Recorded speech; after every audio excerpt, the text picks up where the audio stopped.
Hello viewers, welcome to another edition of Women in Mobility. Our guest for today is Ms. Deepa Sasidharan. She is the Director and Head of Corporate Communications at Continental India.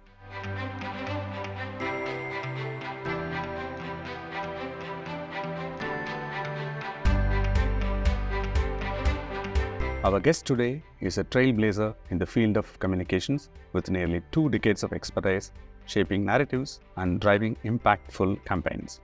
Deepa is currently the Head of Corporate Communications India for Continental, a global powerhouse in automotive technology and components.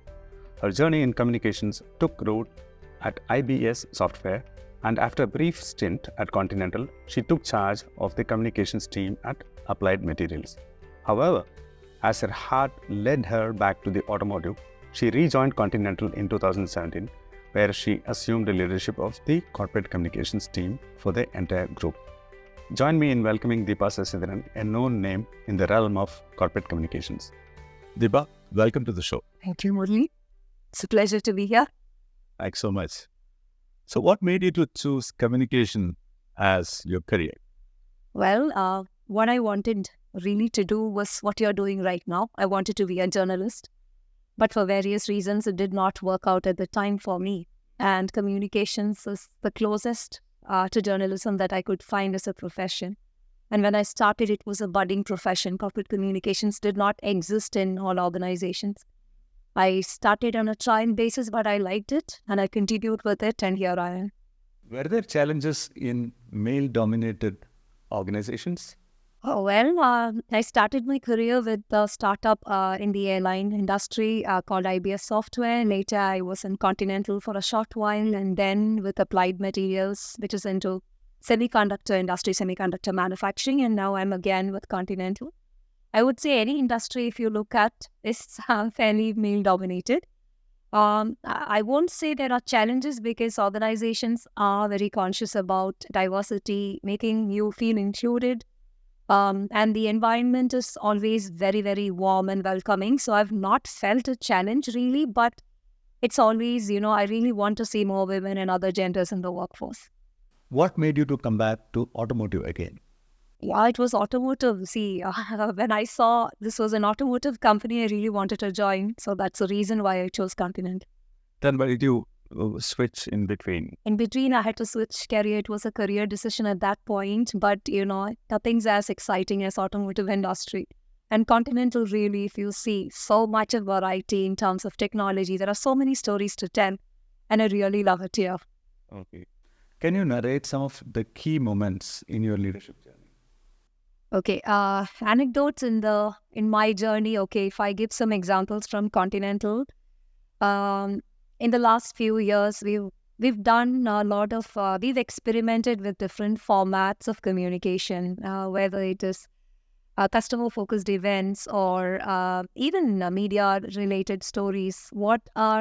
Continental is a technology company, and it's about tying that, you come out of the mold of automotive components. There's a lot more that we offer to mobility as an industry. And we tried different ways of storytelling or different formats, experimented with different things. And I had that creative freedom within this organization. So there are several such things that we've done in the last few years, I must say. Okay. Do you think communications can help empower women?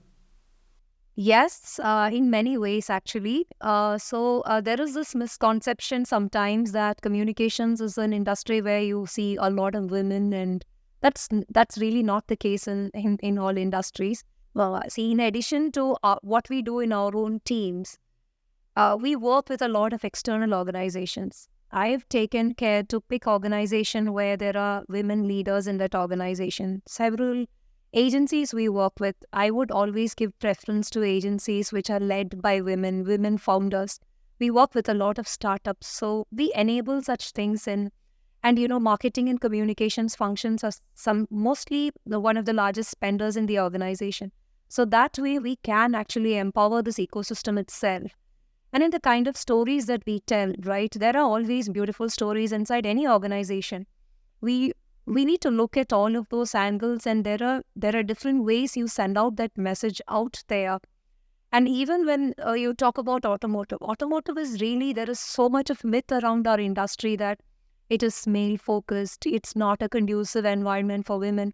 As communicators, we hold that power to tell the story, which is a truth. Yeah, this is a very welcoming environment. If you look at Continental, even we have women who work with cutting edge technologies and autonomous mobility. You associate that mostly, our mental stereotype is that of men. That is not the case. So as communicators, we hold a lot of power to tell these stories outside. So that's how I would answer that. Yeah. What's the role of a communicator in DEI?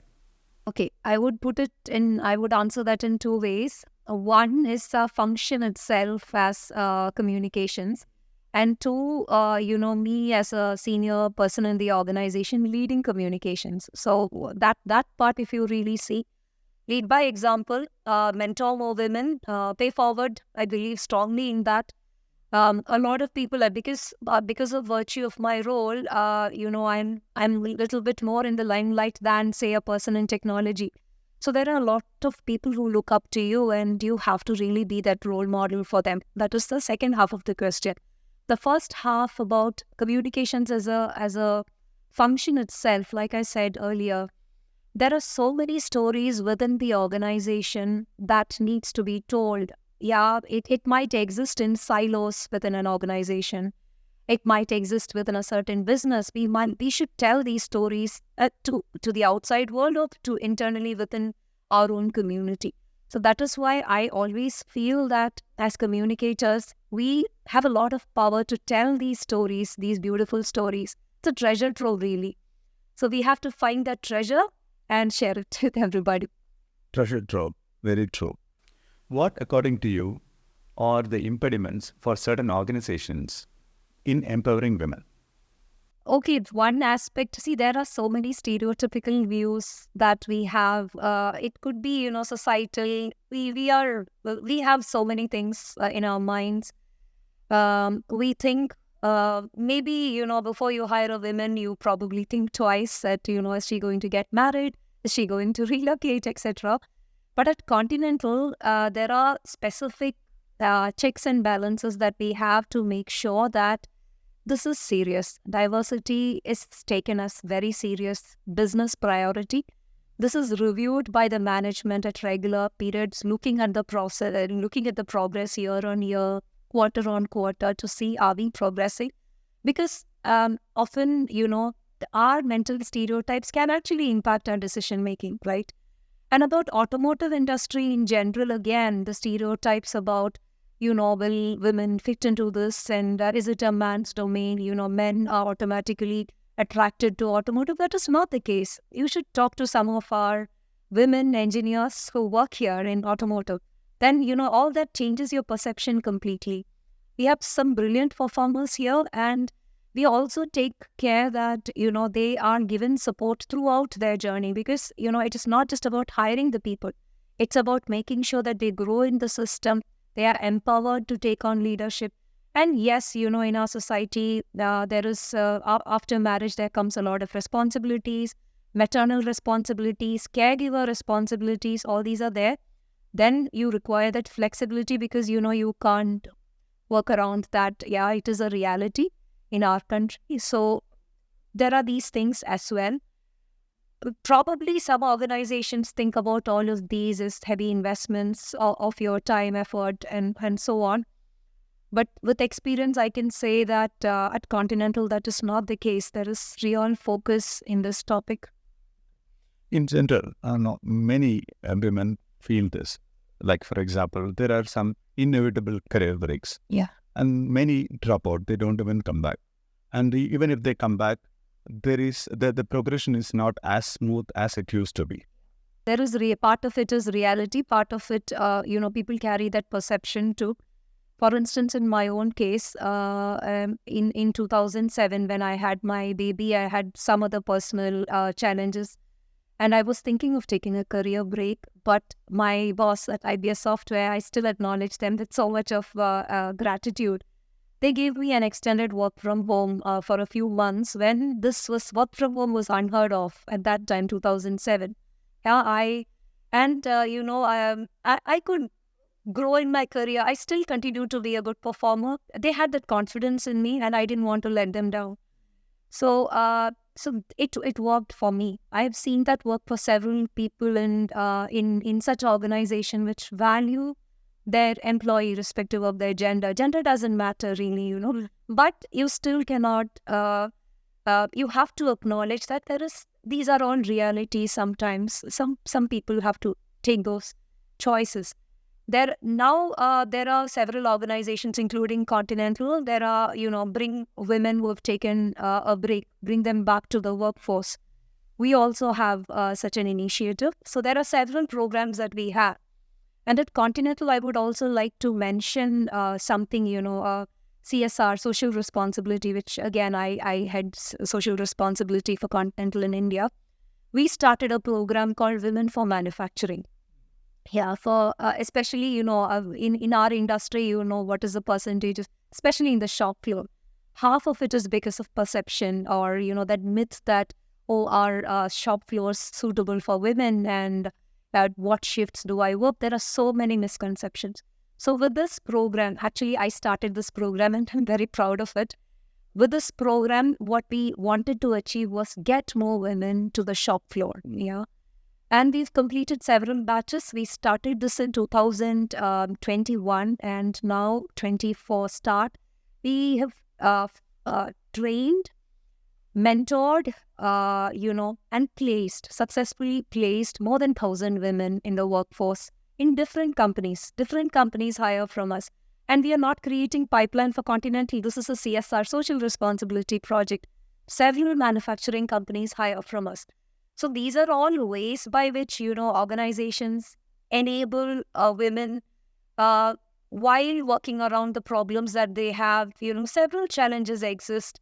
For instance, for the Women for Manufacturing, one of the things that we faced was, can I get my child also to the class? Yeah, the straightforward answer would have been, in a standard setup would have been, no, this is a manufacturing setup, you cannot.